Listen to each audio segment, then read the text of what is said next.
Gusto kong makuha ang kapangyarihan. Ang kapangyarihan para maibalik ang mga kaluluwa na nanggugulo dito sa lupa, kung saan ang lugar na dapat nilang paglalagyan. Cadena.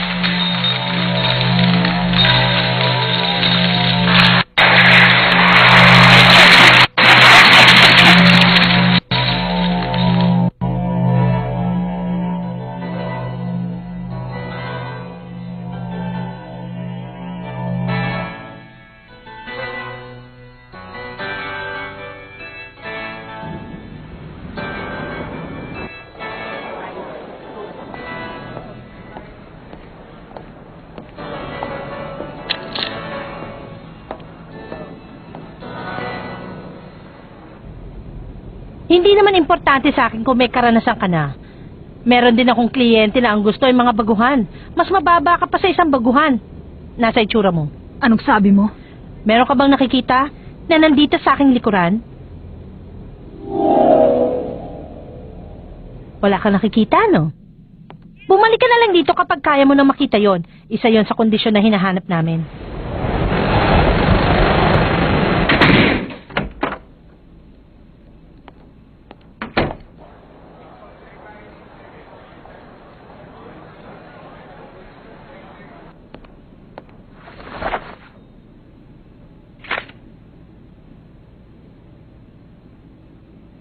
Noong panahon yun, para akong isang baguhang malalakbay na merong pasaporte pero hindi naman pala marunong bumili ng tiket.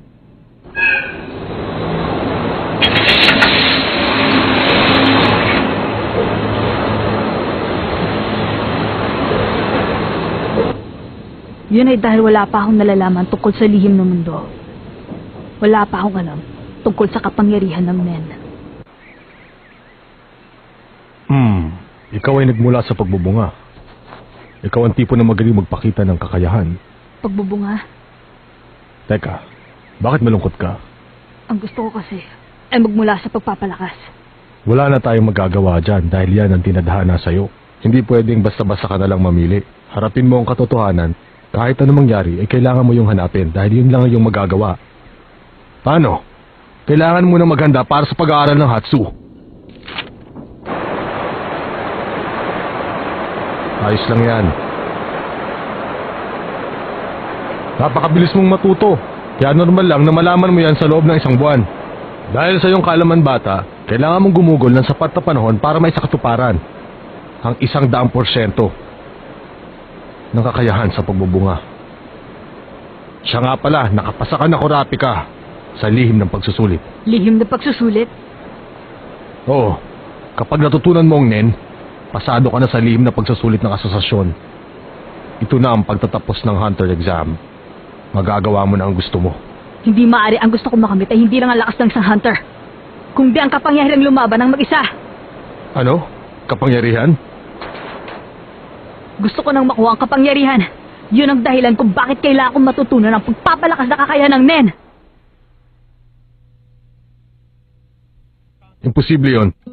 Kahit ano pang gawin mo ay hindi ka mabibilang sa pagpapalakas.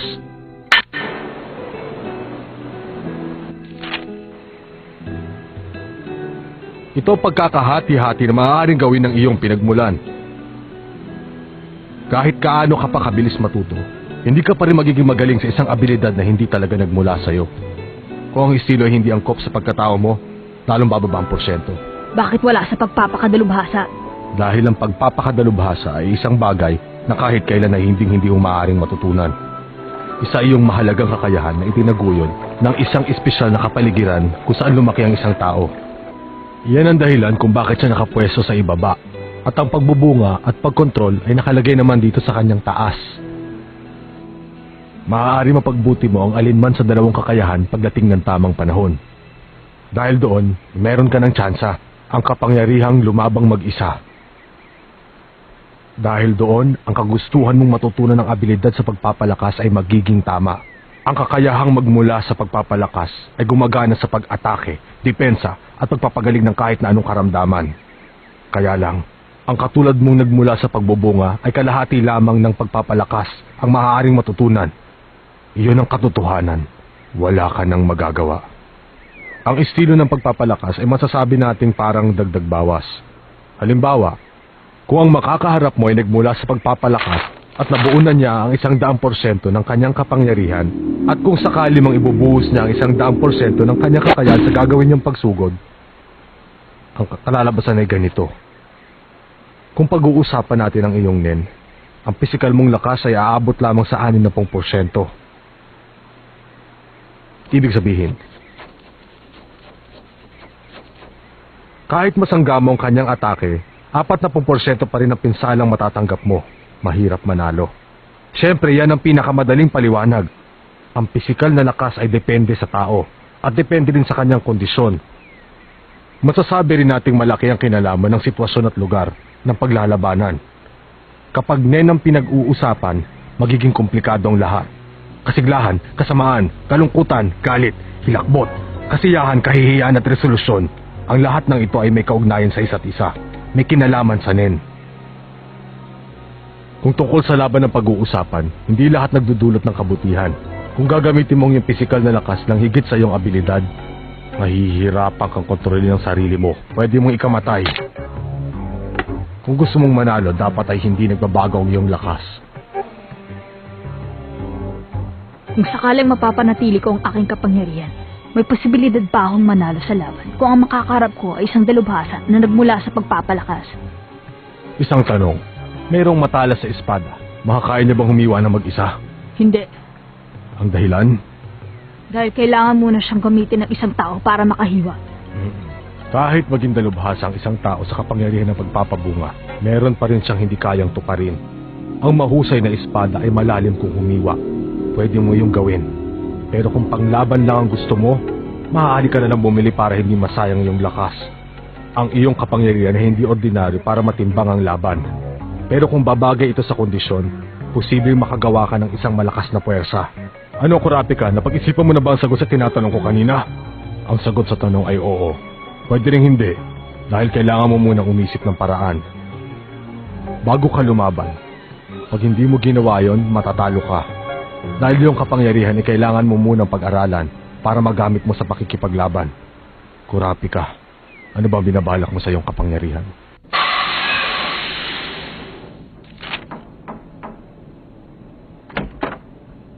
Excuse me. Pwede ba ako maupo?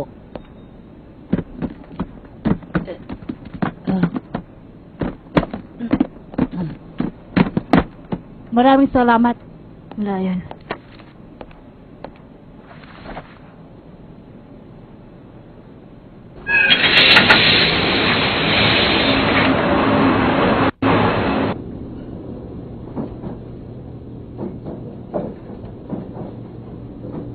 Saan ang iyong patutunguhan, bata? Kailangan ko bang sagutin ang tinatanong mong yan? Hindi. Pero hindi pa't nakakainip kung wala kang makakausap sa napakahabang biyahe. Nagkataon lang na pareho ang ating napiling kwarto. Hindi kaya parehong lugar na ating pupuntahan, ha? Hindi. Hindi ko kailangan ng makakausap. Ang kailangan ko ay lakas ng pag-iisip at paraan para makuha ang kapangyarihan ng pagpapalakas. Yun lang. Kadena? Oo. Pinili ko ang kadena.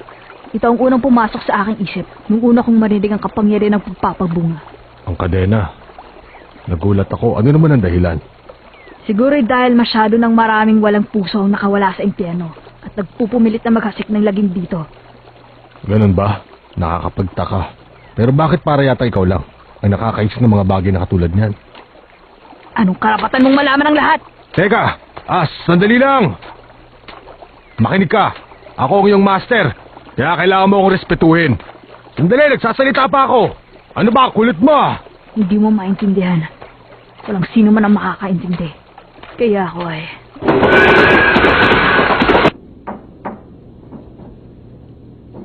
Opo, pasok kayo. Salamat. Huh?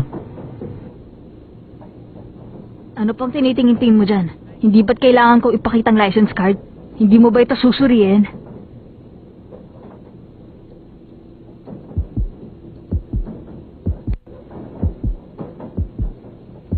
Tunay ko ito. Salamat.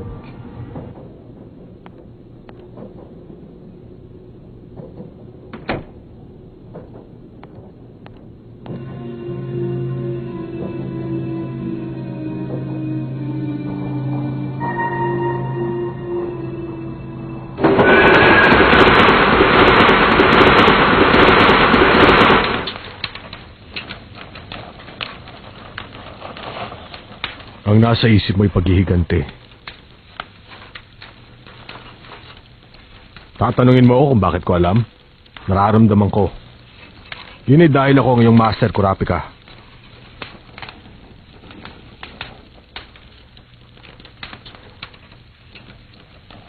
Huwag mo na lang ituloy. Magiging miserable lang ang buhay mo. Para kang paru-paro na nagpupumiglas para makawala sa sapot ng kagamba na kung tawagin ay paghihiganti.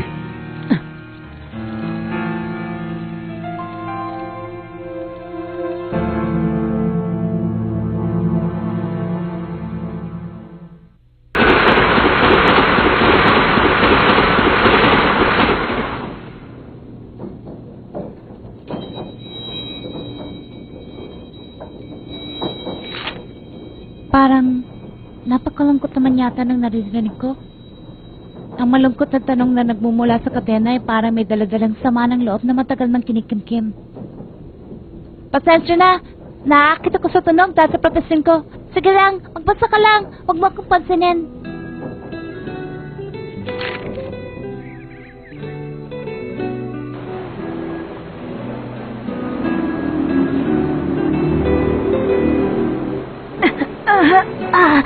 Ang kapangyarihan mo ay hindi isang simple at madaling mahika. Kailangan mo munang palabasin ang enerhiya ng aura sa loob ng iyong katawan at gamitin ang lakas ng iyong pag-iisip. Madali mo lang magagawa yon, Kurapika, kung aalisin mo lahat ng bagay na gumugulo sa utak mo. Nakikita ko malapit nang lumabas ang iyong kapangyarihan, pero nakikita ko na hindi yun madali. Para magawa mo ang gusto mong mangyari, kailangan mo ng konsentrasyon at imahinasyon. Ay nako, siguro hindi ko na kailangan ipaalala pa sa iyo ang lahat. Alam ko rin namang hindi mo ako pakikinggan. Basta itong tatandaan mo, huwag kang magmadali sa lahat ng iyong gagawin. Sige, nandito lang ako. Dahil may responsibilidad ako bilang master mo. Sabihin mo lang kung ayaw mo na akong makasama. Nagsisimula na yata umulan.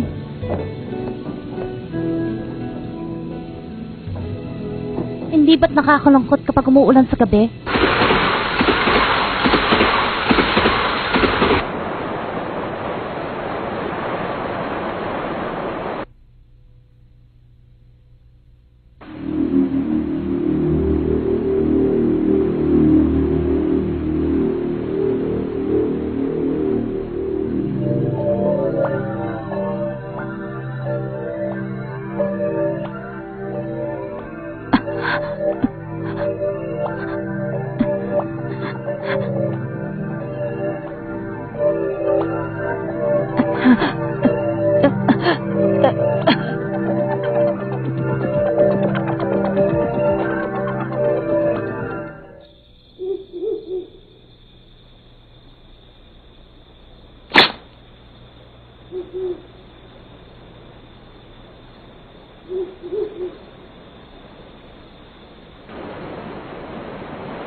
Sa tingin ko'y nakabawi ka na kahit papano.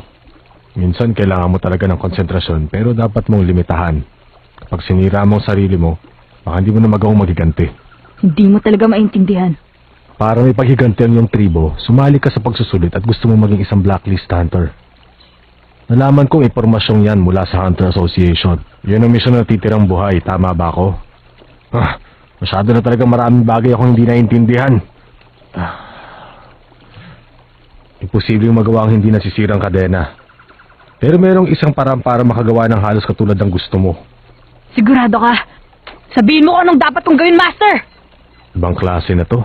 Kung di ko pa sinabi, hindi pa ako tatawaging Master. Master! Oo na. May pagsasamahin kang dalawa. Gagawa ka ng tuntunin at sumumpang tutuparin mo yon.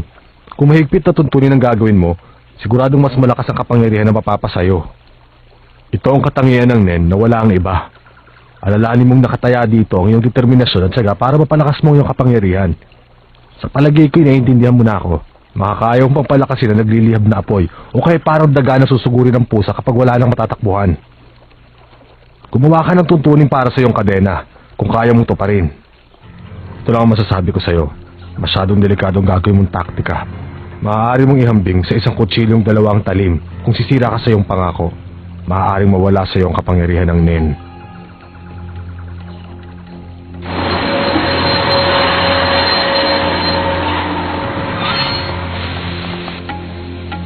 Ah!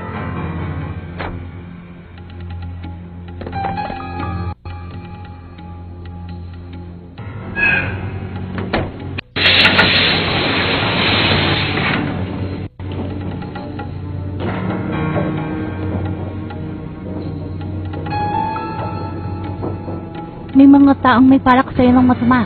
Professional sila. Ang habol nila yung license card. Ang mga 6 na tao. Hindi sila kinakabahan kaya siguradong matagal na nilang ginagawang ganitong bagay. Mga 6 na tao. Nagpapasalamat ako sa iyong babala. Ngayon ay alam ko na kung ilan sila. Huwag kang mag-alala. Hindi ka madadamay. Sigurado yan.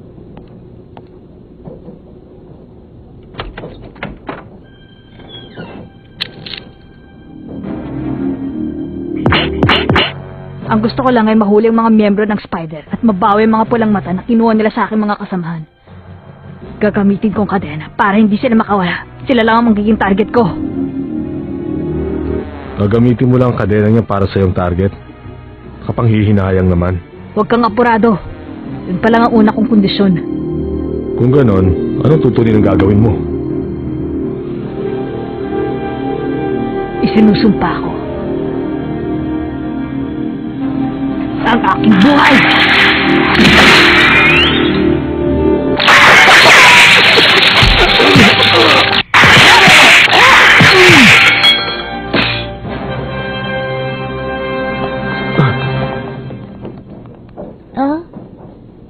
Kagaya ng sinabi mo kanina.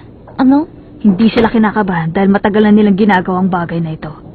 Sila yung mga profesional. Dahil sa'yo, napag-isipan ko agad kung anong dapat kong gawin. Salamat.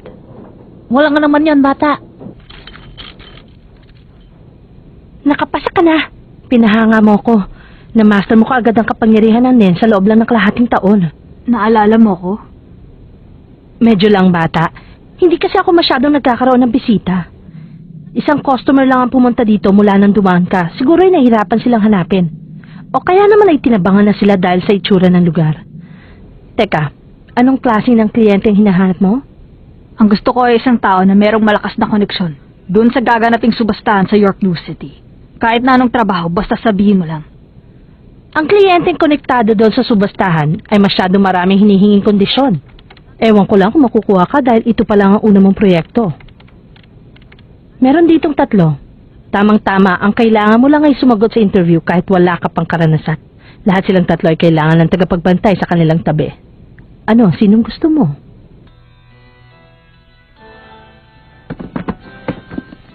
Eto.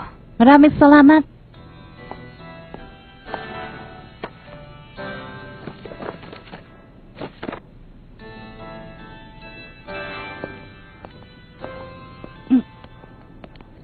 Nagpapasalamat ako sa isang nakakatuwang biyaheng kasabay ka. Hindi nga pala nakakainip kapag meron kang kasama. Hindi nakakainip pag may kasama.